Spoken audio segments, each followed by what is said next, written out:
할렐루야! 아름다운 봄날입니다. 멋진 벚꽃들이 피었습니다. 그리고 부활 후 첫 주일이기도 합니다. 그런데요, 봄이 온 줄 알았더니 날씨가 너무너무 쌀쌀해요. 따뜻함이 아직도 필요합니다. 우리들의 따뜻한 미소가 필요합니다. 옆에 있는 분들께 한번 주님의 이름으로 사랑합니다. 사랑합니다. 사랑 또 사랑합니다. 주님의 크신 은혜가 우리 심령의 봄날 벚꽃처럼 화사하기를 주님의 이름으로 축복합니다. 아멘. 오늘 이 아침 우리는 부활 후에 예수님을 만난 베드로, 또 그 베드로에게 깊은 사랑의 메시지를 주신 예수님의 사랑을 통해서 함께 은혜와 교훈을 얻고자 합니다. 사도 베드로는 예수님의 수제자였습니다. 그런데 예수님 살아계시고 고난을 당하실 때 예수님을 부끄럽게 배신을 했습니다. 그것이 늘 마음에 걸렸습니다. 수제자로서의 사명을 감당하지를 못했습니다. 그래서 예수님께서 부활하시자 정말 놀랍고 반갑고 기뻤지만 도망가 버렸습니다. 고향 땅으로 도망가 버렸습니다. 갈릴리 바닷가에서 나는 고기나 잡고 살아야 한다. 나는 무슨 제자니 그런 것 일물이 못 된다. 나는 고기나 잡으련다. 그리고 바다로 나아간 갈릴리로 나아간 그를 예수님께서 찾아오셔서 깊은 대화를 나누셨습니다. 우리가 너무나도 잘 아는 바와 같이 예수님께서는 3번 베드로에게 물으십니다. 네가 나를 사랑하느냐? 네가 나를 사랑하느냐? 네가 나를 사랑하느냐? 아마 베드로가 닭 2번 울기 전에 3번이나 예수님을 배신했기 때문에 갚아주고 싶으셨는지도 모릅니다. 나중 베드로가 울컥하면서 대답합니다. 주님, 제가 차마 이렇게 배신한 주제에 주님을 사랑한다고는 말할 수가 없어서 머뭇거리지만 제 마음을 아시지 않습니까? 그럼에도 불구하고 제가 주님을 사랑한다는 것 아시지 않습니까? 3번 물으시고 또 베드로는 3번 대답을 했습니다. 그리고 오늘 우리가 봉독한 말씀은 그 다음에 주신 새로운 사명입니다. 아니, 이전에 이미 받았던 사명인데 다시 한번 확인하고 계시는 것입니다. 그 부분을 한번 읽어보도록 하겠습니다. 요한복음 21장 18절 19절의 말씀을 읽어보겠습니다. 시작. 내가 진실로 진실로 내게 이르노니 내가 젊어서는 스스로 띠띠고 원하는 곳으로 다녔거니와 늙어서는 내 팔을 벌리리니 남이 내게 띠띠우고 원하지 아니하는 곳으로 데려가리라. 이 말씀을 하심은 베드로가 어떠한 죽음으로 하나님께 영광을 돌릴 것을 가리키심이로라. 이 말씀을 하시고 베드로에게 이르시되 나를 따르라 하시니, 나를 따르라 하시니, 나를 따르라, 나를 따르라. 주님께서 말씀하십니다. 나를 따르는 이 말씀, 사실은 3년 전 이 바닷가에서 예수님을 처음 만났을 때 똑같이 들었던 말씀이었습니다. 그 어느 봄날 예수님께서 갈릴리 바닷가에서 찾아오셔서 일하고 있는 베드로와 안드로를 부르시고 나를 따라오느라고 말씀하셨습니다. 그때는 아직 아무것도 몰랐습니다. 마음이 뜨겁고 순수했습니다. 따르라고 하시니 따르겠습니다. 3년 전 똑같은 말씀을 들었습니다. 우리 마태복음을 한번 찾아보도록 하겠습니다. 마태복음 4장 19절, 3년 전에 있었던 사건, 그 아름다웠던 만남 같이 읽겠습니다. 시작. 말씀하시되 나를 따라오라. 내가 너희를 사람을 낚는 어부가 되게 하리라 하시니 그들이 곧 그물을 버려두고 예수를 따르니라. 아멘. 3년 전에도 똑같은 말씀, 그 어느 아름다웠던 날 예수님께서 부르셨습니다. 나를 따라오너라. 나를 따라오너라. 그때만 해도 베드로도 안드레도 순수했습니다. 그물을 다 버렸습니다. 주님, 한번 따라가 보겠습니다. 삶의 우선순위를 주님께 놓고 한번 따라가 보겠습니다. 그리고 3년의 세월이 흘렀습니다. 베드로는 지금 고개를 숙입니다. 시행착오가 너무 많았기 때문입니다. 주님께서 가신 그 길 돌이켜보니 사랑의 길이었고 희생의 길이었고 헌신의 길이었습니다. 그런데 베드로는 그때까지만 해도 준비가 안 된 겁니다. 인격적으로 준비가 안 되었고 영적으로도 준비가 안 되어 있었습니다. 우리 주님께서 원하시는 길은 사랑의 길이었습니다. 영혼 사랑, 섬김의 길이었습니다. 그런데 베드로는 그때 젊었습니다. 사람을 사랑하는 대상이 아니라 경쟁하는 대상으로, 지시하는 대상으로, 이기는 대상으로, 때로는 잔소리하는 대상으로 생각했습니다. 영혼을 사랑할 줄을 몰랐고 배우지를 못했습니다. 그리고 갈등이 생겼습니다. 부딪힘이 생겼습니다. 결국은 예수님을 배반한 아픈 기억을 남기게 되었습니다. 베드로는 지금 고개를 숙입니다. 주님, 또 저를 부르십니까? 주님, 그 길을 가자고 저를 부르십니까? 나를 따르라는 헬라어 단어는 아콜루세이 모이, 팔로우 미입니다. 이 아콜루세이라는 말은 함께 같은 길을 걷다, 동행하다, 함께 그 길을 간다, 제자가 되어 따르다, 그런 의미를 가지고 있습니다. 주님께서 오셔서 또 초청하십니다. 베드로야, 다시 가자. 저를 왜 부르십니까, 주님? 그 길을 다시 가자고 부르는 것이다. 베드로는 인정합니다. 주님, 그 길이 맞습니다. 주님께서 가시는 길, 생명의 길, 은혜의 길, 구원의 길, 모든 인류 역사의 더러움을 씻어내는 영생의 길인 줄 압니다마는 제가 아직 거기까지 수준이 안 되는 것 같습니다. 제가 아직 주님의 뜻대로 동행할 만한 인격도 안 되고 그릇도 안 됩니다. 주님, 저는 자신이 없습니다. 그러나 주님께서 이 베드로에게 계속 강권하십니다. 망설이던 베드로가 엉뚱한 질문을 합니다. 우리 요한복음을 읽어보면 좀 엉뚱한 이야기가 나타나요. 갑자기 베드로가 눈을 들어서 이야기를 합니다. 주님, 저 사람은 어떻게 됩니까? 지금 요한을 말하는 것입니다. 이 성경 본문을 기록한 요한도 이 장면을 지금 목격하고 있습니다. 그리고 베드로가 갑자기 자기를 쳐다보면서 말합니다. 주님, 저 사람은 어떻게 됩니까? 그리고 베드로는 먼저 순교했습니다. 요한은 살아남아 있었습니다. 사명 때문에. 그리고 그때 그 장면을 기록합니다. 한번 읽어보겠습니다. 시작. 베드로가 돌이켜 예수께서 사랑하시는 그 제자가 따르는 것을 보니 그는 만찬석에서 예수의 품에 의지하여 주님, 주님을 파는 자가 누구오니까 묻던 자더라. 이에 베드로가 그를 보고 예수께 여짜오되 주님, 이 사람은 어떻게 되겠사옵나이까? 예수께서 이르시되 내가 올 때까지 그를 머물게 하고자 할지라도 내게 무슨 상관이냐?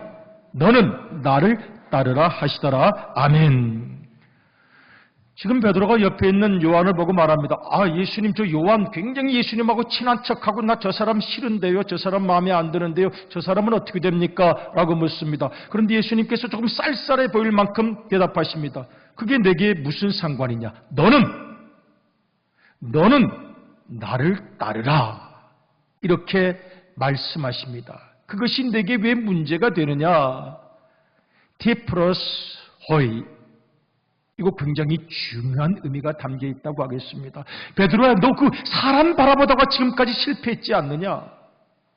사람 의지하고 사람과 다투고 의견 충돌하고 이겨보겠다고 하고 너 지금 그것 때문에 실패한 것 아니냐? 사람 바라보다가 의견 충돌하고 그 사람 마음에 안 들고 말다툼이 생기고 미움이 생기고 갈등이 생기고 소리를 지르고 언성을 높이고 미움이 생기고 너 그러다가 실패한 것 아니냐, 베드로야? 그런데 또 이 사람은 어떻고 저 사람은 어떻고 사람 바라보다가 실패한 베드로, 너는 나만 바라보아라. 너는 나만 바라보아라. 주님께서 또 말씀하십니다. 너는 나를 따르라. 너는 나를 따르라. 한번 따라서 하십시다. 너는 나를 따르라. 아멘. 너 평생 지난 3년 동안 열심히 믿음의 길을 걸어가면서 늘 부딪힌 것, 사람 바라보고 사람 싫다 그러고 주님, 저는 저 사람이 싫습니다. 그럼 어떻게 하면 좋겠느냐? 어떻게 하면 좋겠습니까, 여러분? 나 저 사람 마음에 안 드는데요? 그럼 어떻게 하면 좋을까? 늘 거기에 매달리고 거기에 끌려다니다가 인격이 깊어지지도 못하고 신앙이 깊어지지도 못하고 주님을 닮아가지도 못하고 너 늘 그렇게 살더니 또 사람 이야기. 너는 나만 바라보고 나를 따르라고 우리 주님께서 부탁을 하십니다. 여러분, 예수님께서 왜 베드로를 택하셨을까요? 저는 종종 생각합니다. 베드로 약점도 많습니다. 베드로 우쭐거리는 스타일입니다. 베드로 자기 알아달라고 말하는 스타일입니다. 베드로 누구랑 있으면 이기고 싶어하는 그런 어린 근성도 있었던 사람입니다. 그런데 예수님께서 베드로를 끝까지 택하신 것이 있다면 저는 한 가지라고 생각합니다. 진지함이 있었던 것입니다. 진지함. 주님, 저는 약점도 많은 사람입니다. 말 실수도 많이 하는 사람입니다. 솔직히 욕심도 많은 사람입니다. 저 그렇게 순수한 사람도 아니고 은근히 세속적인 사람입니다. 저 얼마나 계산이 빠른지 모릅니다. 저 이중적이고 위선적인 사람입니다. 예수님께서 다 알고 계십니다. 그러나 그 베드로의 마음속에 있는 그럼에도 불구하고 어떻게 하면 주님 뜻대로 살 수 있을까는 마음도 나에게 있습니다. 그것이 나의 마지막 진지한 신앙 고백입니다. 저는 예수님께서 바로 이 베드로의 마지막 진지한 신앙 고백을 인정하셨다고 생각합니다. 사람인지라 실수할 수도 있습니다. 성격 언어 컨트롤이 안 될 수도 있습니다. 그런데 제가 우리 예수님과 베드로의 대화를 보면서 저 화면에 나타난 저 마음이 저에게 들어요. 너에게는 누가 뭐래도 인격의 진지함과 거룩함이 있다. 나는 너의 진지함을 믿는다.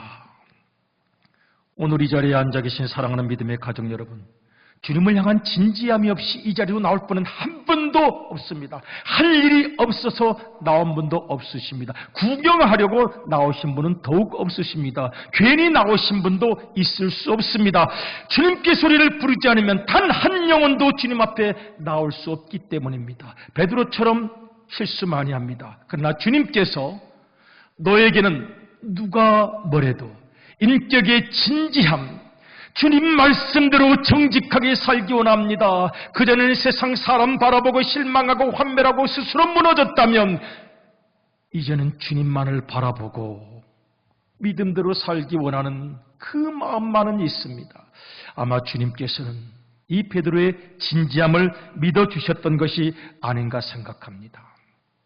그리고 베드로는 드디어 결심을 합니다. 주님 그렇게 원하시니 내 능력이 부족한 것 같지만 다시 한번 허리띠를 질끈 동이고 한번 출발해 보겠습니다. 그리고 이제 출발하게 되었습니다. 여러분, 예수님께서 지금 두 번이나 베드로야 너 젊은 날에 허리띠를 메고 또 나중 나이가 들면 내 마음대로 내 몸을 못할 때가 올지도 모른다라고 말씀하십니다. 허리띠를 두 번이나 말씀을 하십니다. 젊은 날에 허리띠를 동이죠. 이겨보겠다고, 살아보겠다고, 출세해보겠다고, 높아지겠다고 열심히 뛰는 때도 있습니다. 세월이 많이 지나면 내가 내 몸을 어떻게 하지 못할 때가 올는지도 모릅니다. 제가 병원에 가서 이 침대에서 환자를 옮기는 것을 옆에서 가끔 돕는데 어디를 잡아야 할지 몰라요. 또 조심스럽기도 하고. 그런데 그 별것도 아닌 바지, 그 춤을 딱 잡아서 딱 당기면 쉽게 옮겨지던데요. 배웠습니다. 그리고 생각합니다. 야, 인간의 몸의 중심이 이 허리에 있구나. 마지막엔 내가 내 허리, 내 몸을 감당하지 못할 때가 올까봐 걱정됩니다. 하나님께서 우리에게 영혼, 육신의 건강을 주시기를 주님의 이름으로 축복합니다. 아멘. 그런데 언젠가는 내가 내 몸을 마음대로 못하는 마지막 순간이 올는지 모릅니다. 예수님께서 말씀하십니다.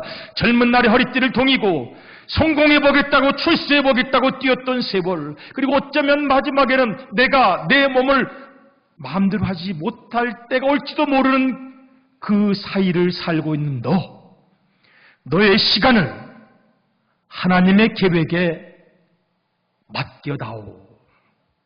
너의 시간을 하나님의 계획에 맡겨다오. 그래서 베드로는 허리띠를 동였습니다. 여러분, 이 구약부터 신약까지 쭉 보면 이스라엘 백성도 우리랑 굉장히 비슷한 것 같아요. 우리도 허리띠를 졸라매고 허리를 질끈 동이고 뭐 그런 말을 쓰지 않습니까? 성경을 보면은 이스라엘 백성들 어려움을 당할 때, 힘든 일을 당할 때 이겨보겠다고, 돌파하고 추진력을 가지고 극복하겠다고 허리띠를 질끈 묶었습니다. 때로는 너무 슬플 때에도 배허리띠를 강하게 묶었습니다. 주님, 하나님, 이 슬픔을 이겨내보겠습니다. 이 슬픔에 끌려다니지 않겠습니다. 울면서도 배허리띠를 굳게 묶었습니다. 외적들이 쳐들어올 때 두렵고 떨리죠. 떨린다, 겁이 난다, 이거 여기서 지면 죽는 건데 두려울 때도 허리띠를 질끈 묶었습니다. 이겨보겠습니다. 이 인생이라는 괴물, 세상이라는 괴물과 싸워서 이기겠습니다 하고 허리띠를 묶었습니다. 그리고 베드로도 그렇게 허리를 묶었습니다. 주님, 아직 나에게 힘이 있을 때 주님의 일을 감당하겠습니다. 그리고 그 예수님의 뜨거운 사랑을 전했습니다. 그 예수님의 뜨거운 사랑, 예수님의 뜨거운 은혜가 오늘까지 우리에게 전해진 것입니다. 이 자리에 앉아있는 우리들의 상한 마음, 피곤한 심령을 적셔주시는 그 주님의 뜨거운 사랑, 변할 수 없는 사랑을 베드로가 전했습니다. 오늘 우리도 그 은혜를 받아 이 자리에 앉아있는 것이라고 하겠습니다. 베드로는 최선을 다했습니다. 할 수 있는 데까지 최선을 다했습니다. 그의 시간을 하나님의 계획에 맡겼습니다. 순종하고 도전했습니다. 하나님의 말씀에 절대 순종, 그리고 삶의 모든 도전에 과감하게 허리띠를 묶고 나아갔습니다. 그리고 그가 마지막에 고백한 내용, 베드로전서 1장 13절, 그가 직접 이야기한 허리띠, 허리를 동이는 이야기가 나타납니다. 같이 한번 읽어보겠습니다. 시작. 그러므로 너희 마음의 허리를 동이고 근신하여 예수 그리스도에 나타나실 때 너희에게 가져올 은혜를 온전히 바랄지어다. 아멘. 베드로는 직접 지금 고백합니다. 너희 마음의 허리를 동이라. 너희 마음의 허리, 생각의 허리를 동이고 근신하여 예수 그리스도에 나타나실 때, 언젠가는 갈릴리 바닷가에서 말씀하신 예수님의 목소리를 다시 들을 때가 올 것입니다. 그 주님을 만날 때까지 마음의 허리, 생각 허리를 잘 동이고 가라고 말씀하고 있습니다. 마음, 디아노이아스는 깊은 사고를 말합니다. 그런가 하면 생각하는 방식을 말합니다. 영어 사전을 찾아보면 헬라가 나타나 있고 way of thinking and feeling이라고 되어 있습니다. 어떻게 느끼십니까? 어떻게 생각하십니까? 여러분의 감정은, 여러분의 마음은, 여러분의 사고방식은, 사도 베드로는 부탁합니다. 당신의 사고방식이, 당신의 생각하는 방식이, 당신의 감정과 느낌이 조절되어야 합니다. 겸손함으로. 여러분, 이 사도 베드로가 강조하는 허리띠는 도전하고 이기고 승리하고 사람에게 이기는 허리띠가 아니었습니다. 씨름판의 허리띠가 아니었습니다. 종의 허리띠로 바뀝니다. 여러분, 누가복음을 보면 누가복음 12장 35절에서 종들이 주인 옆에 설 때에는 허리띠를 딱 묶었습니다. 그리고 서 있었습니다. 우리 같이 한번 읽어보겠습니다. 시작. 종의 자세를 잃지 말고 허리에 띠를 띠고 등불을 켜고 서 있으라. 아멘.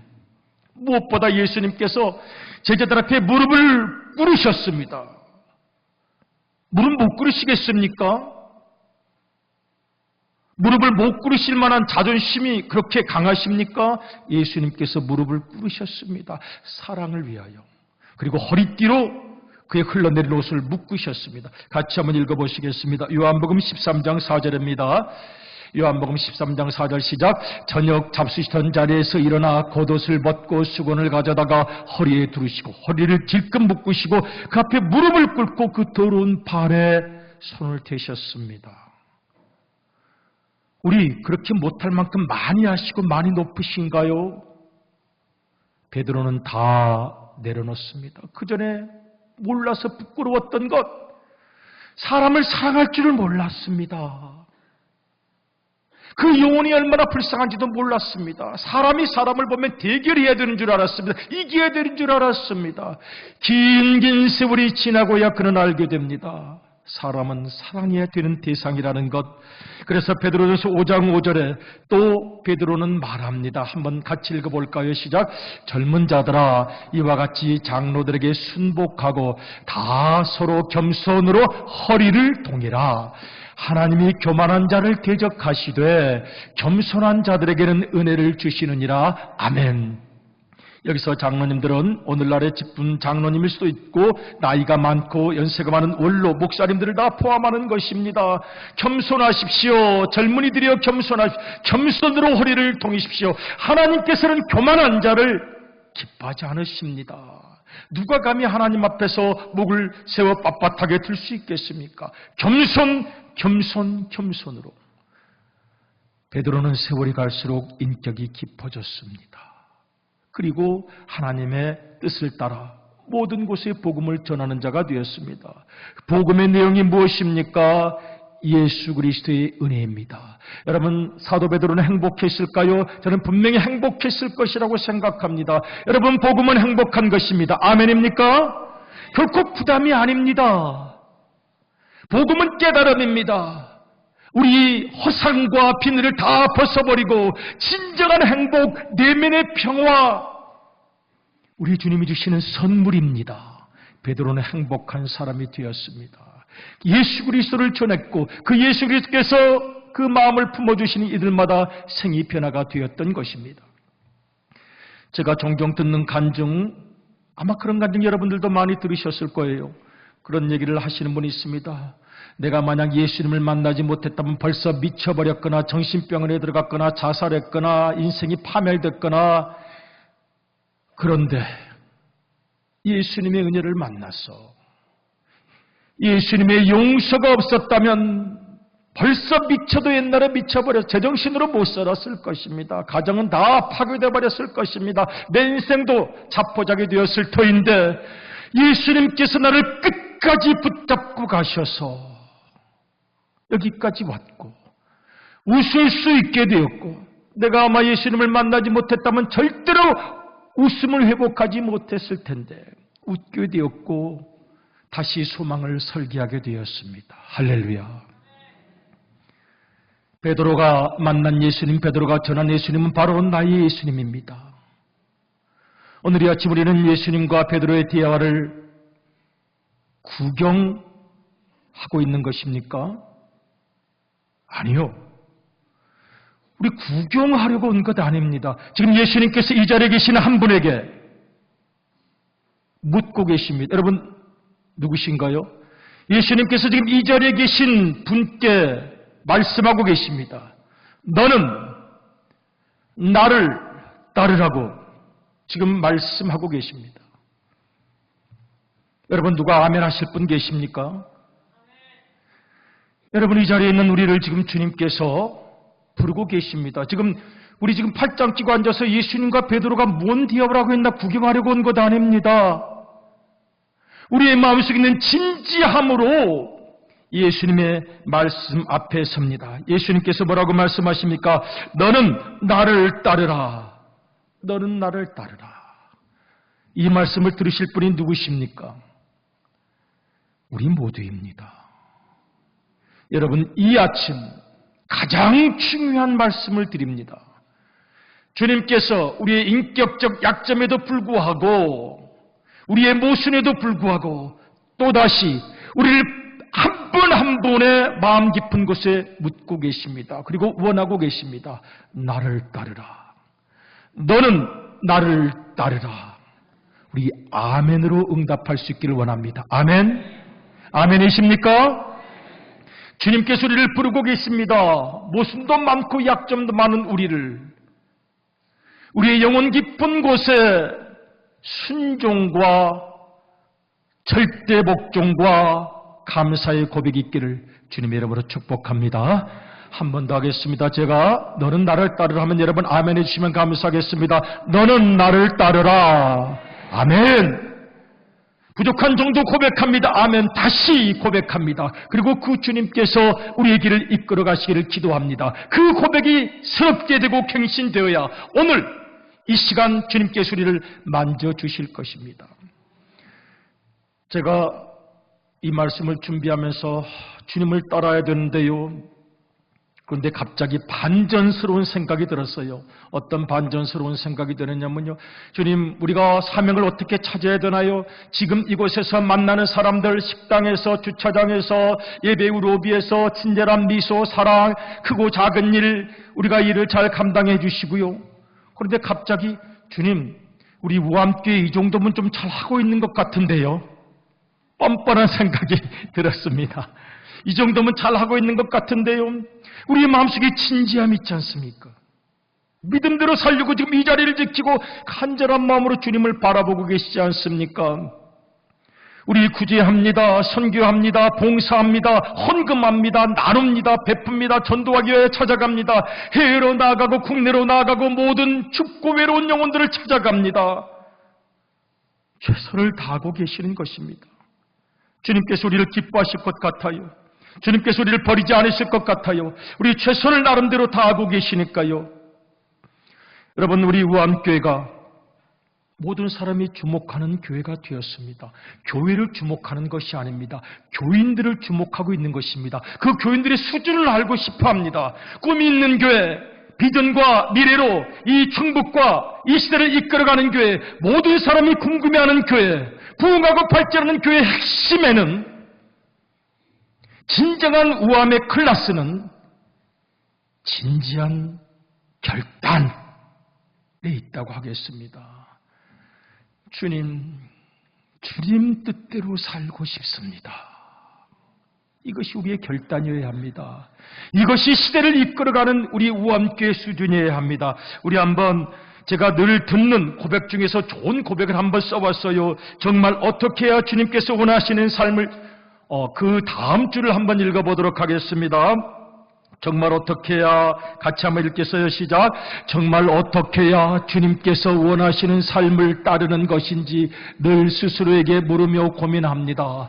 제가 성도님들에게 들었던 수많은 가장 감동적인 이야기가 있다면 저 이야기였습니다. 저분의 마음속에 이런 진실이 있었구나. 그러면 찌르르르 마음이 뜨거웠습니다. 울컥했습니다. 저분의 마음속에도 정말 어떻게 해야 주님께서 원하시는 삶을 따르는 것인지 늘 스스로에게 물으며 고민합니다.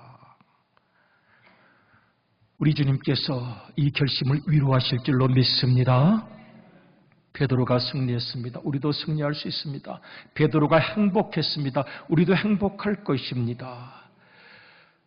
누가 쉬운 생애만을 살아가겠습니까? 사느라고 다 벅차고 고달픈 생애를 살아가지만 그 걸음걸음을 위로하시고 눈물을 닦아주시는 주님의 은혜가 우리 모두에게 함께 하시기를 주님의 이름으로 축복합니다. 아멘.